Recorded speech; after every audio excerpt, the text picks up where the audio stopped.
Hello everyone, SSC এর জন্য প্রথম থেকে কি টেস্ট পেপার লাগবে কিনা এটা একটা খুবই কমন প্রশ্ন যেটা আমি প্রায় ফেস করি। ভাবলাম ভিডিওতে অ্যাড্রেস করা দরকার যেন তোমরা একটু জানতে পারো। সো কখন টেস্ট পেপার কিনবো আমি স্পেসিফিক্যালি 26 এবং 27 ব্যাচকে বলে দিচ্ছি।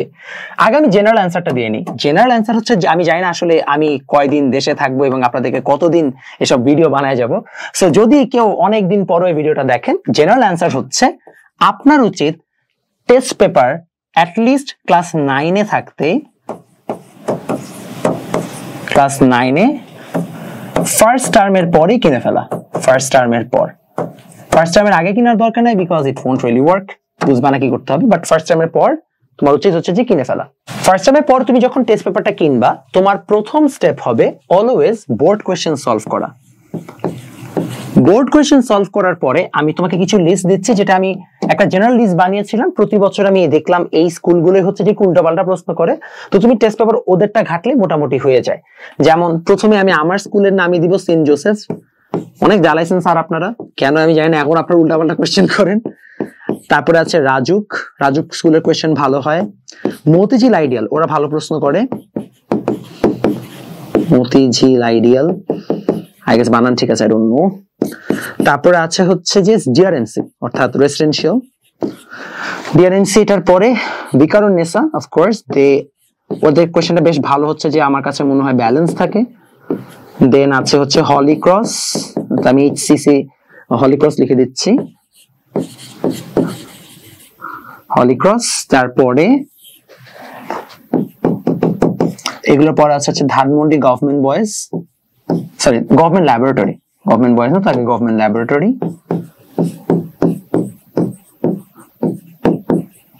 দেন Dhanmondi government boys.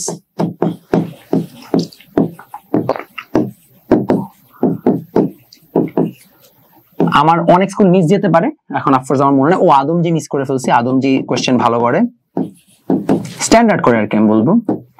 Adamjee question আছে। ঢাকা শহর আমার এগুলো মনে পড়ছে যেগুলো কিনে একটু উল্টাপাল্টা কোয়েশ্চেন করে, বিকজ আপনি টেস্ট পেপারে যখন যাবেন আপনি এক্সপেক্ট করবেন একটু উল্টাপাল্টা কোয়েশ্চেন সলভ করতে। দেন আছে বিভিন্ন জেলা স্কুল, হ্যাঁ জেলা স্কুলগুলো। এইটার পরে যদি সময় থাকে তাহলে ঢাকার বাইরের বেশ কিছু ভালো স্কুল আছে, এক্সাক্ট নাম মনে নেই, বাট আপনি টেস্ট পেপার যখন ঘাটবেন তখন অটোমেটিক্যালি আইডিয়া হয়ে যাবে। আর ফাইনালি আছে ক্যাডেট কলেজেস। আমি ক্যাডেট কলেজেস জেনারেলি সাপোর্ট করি হচ্ছে যে সলভ করতে আফটার ইয়োর টেস্ট, বিকজ ক্যাডেটে আসলে এমন কিছু কোয়েশ্চেন করে যেগুলো আপনাদের সিলেবাসের মধ্যেও নাই। যেমন একবার আমি দেখছি ওরা ওয়াই ডেল্টা দিয়ে সার্কিট সলভ করতে দিয়েছে, হুইচ ইজ অ্যাবসলিউটলি হিলারিয়াস। এটা বইয়ের অ্যাডমিশন টেস্টে আসে না, দিয়ে রাখছে, কেন দিছে আল্লাহ মাহবুদ জানে। সো এই জন্য আপনি যদি এরকম ভাবে হচ্ছে যে একটু সিরিয়াল মেনটেন করে সলভ করেন আপনাদের জন্য ভালো। এটা হচ্ছে জেনারেল আইডিয়া। তারপরে এখন আসেন specifically for SSC 26,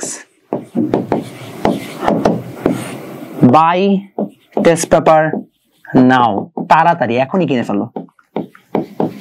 test paper 25 ব্যাচেরটাই কিনে ফেলো, কারণ তোমাদের তো আসলে সমস্যা নেই, ফুল সিলেবাস কিনলে তো দোষ নেই। 25 ব্যাচের টেস্ট পেপারটা তুমি কিনে ফেলো এবং যত ফার্স্ট থেকে পারো সলভ করা শুরু করো। গতি চ্যাপ্টার পড়া শেষ, টেস্ট পেপার সলভ করে ফেলো। বল পড়া শেষ, টেস্ট পেপার সলভ করে ফেলো। যেহেতু তোমার সময় কম পাবা, তোমার টেস্ট পেপার যত তাড়াতাড়ি সলভ করা তোমাদের জন্য বেটার। সো তাড়াতাড়ি সলভ করার চেষ্টা করো। আমি আমার যে ব্যাচগুলো আছে, যেমন আমার যে ফিজিক্স, কেমিস্ট্রি কিংবা হচ্ছে যে আইসিটি ব্যাচগুলো থাকে, আমি টেস্ট পেপার তো সলভ করাই না, বাট আমি যে কাজটা করি আমি হচ্ছে যে টাইপ ওয়াইজ ম্যাথ করাই। সো টাইপ ওয়াইজ ম্যাথ করালে অটোমেটিক্যালি আমার টেস্ট পেপারের কোশ্চেন গুলো সলভ করা হয়ে যায়। আমি বোর্ড কোশ্চেন গুলোকে সেপারেট ভাবে সলভ করাই দিই, বাট ওগুলাকে আমি টাইপ ওয়াইজ সলভ করে দিই পছন্দ করি, বিকজ এতগুলো টেস্ট পেপার ঘেটে সলভ করানো বা যদি আমি সলভ করে দিই ঝামেলা হয়ে যাবে। বাট মোটামুটি ওগুলো সবাই পারে। সো আমি ক্লাসে যাই করে আমার স্টুডেন্টরাও যদি দেখো ভিডিওটা, আমি রেকমেন্ড করবো যে অবশ্যই নিজে থেকে টেস্ট পেপার থেকে কোশ্চেন ঘেটে ঘেটে সলভ করা শুরু করো। যত প্র্যাকটিস করবা তত বেটার। আর যারা আমার কোর্সগুলোতে এনরোল করতে চান, এটা হচ্ছে যে আমাদের নাম্বার, আমাদের যে বইগুলো বের হয়েছে ফিজিক্স কেমিস্ট্রি, সেখানেও কিন্তু হচ্ছে যে সকল বোর্ডের মানে সিকিউ এমসিকিউ সলভ করে দেওয়া থাকে। সো তোমাদের জন্য ওই বইটা যথেষ্ট হেল্পফুল হতে পারে। এখন আসো গেল টেস্ট পেপারের পরে এসএসসি 27 কি করবা? 27 এখন লাগবে না, নট নাও। এখন টেস্ট পেপার কেনার দরকার নাই, যেহেতু তোমাদের সময় একটা সমস্যা হতে পারে যে 25 batch full syllabus, 26 short syllabus, আবার তোমরা ফুল সিলেবাস। তো তোমরা 25 ব্যাচের কিন্তু টেস্ট পেপারটাই কিনবা, আর এটা মার্কেট আউট হয়ে যেতে পারে, অর্থাৎ মার্কেটে না পাওয়া যেতে পারে।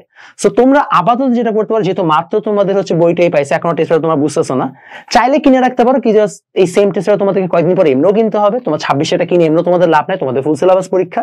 সো 25 ব্যাচেরটা চাইলে তোমার সংগ্রহ করে রাখতে পারো। অথবা যে কাজটা করতে পারো সেটা হচ্ছে যে আরো 3 থেকে 4 মাস পরে, অর্থাৎ প্রেফারেবলি ফার্স্ট ইয়ার পরীক্ষা তোমাদের যখন শেষ হয়ে যাবে হাফ ইয়ারলি, অর্থাৎ জুলাই বা আগস্ট মাসে, তোমরা তখনও কিনে নিতে পারো। বাট টেস্ট পেপার তোমাদেরকে কিনতে হবেই, এবং যত আগে থেকে টেস্ট পেপার সলভ করবা তত তোমাদের জন্য বেটার। ভুলেও এটা মাথায় আইনো না যে আমাদের এসএসসি পরীক্ষার সময় টেস্ট পেপার সলভ করতে হয় 3 মাসে, না, টেস্ট পেপার সলভ করতে হয় 12 মাস ধরে। যদি এটা মাথায় রাখতে পারো তাহলে দেখো তুমি বেটার করছো। সবার সাথে দেখা হবে নেক্সট ভিডিওতে। আল্লাহ হাফেজ।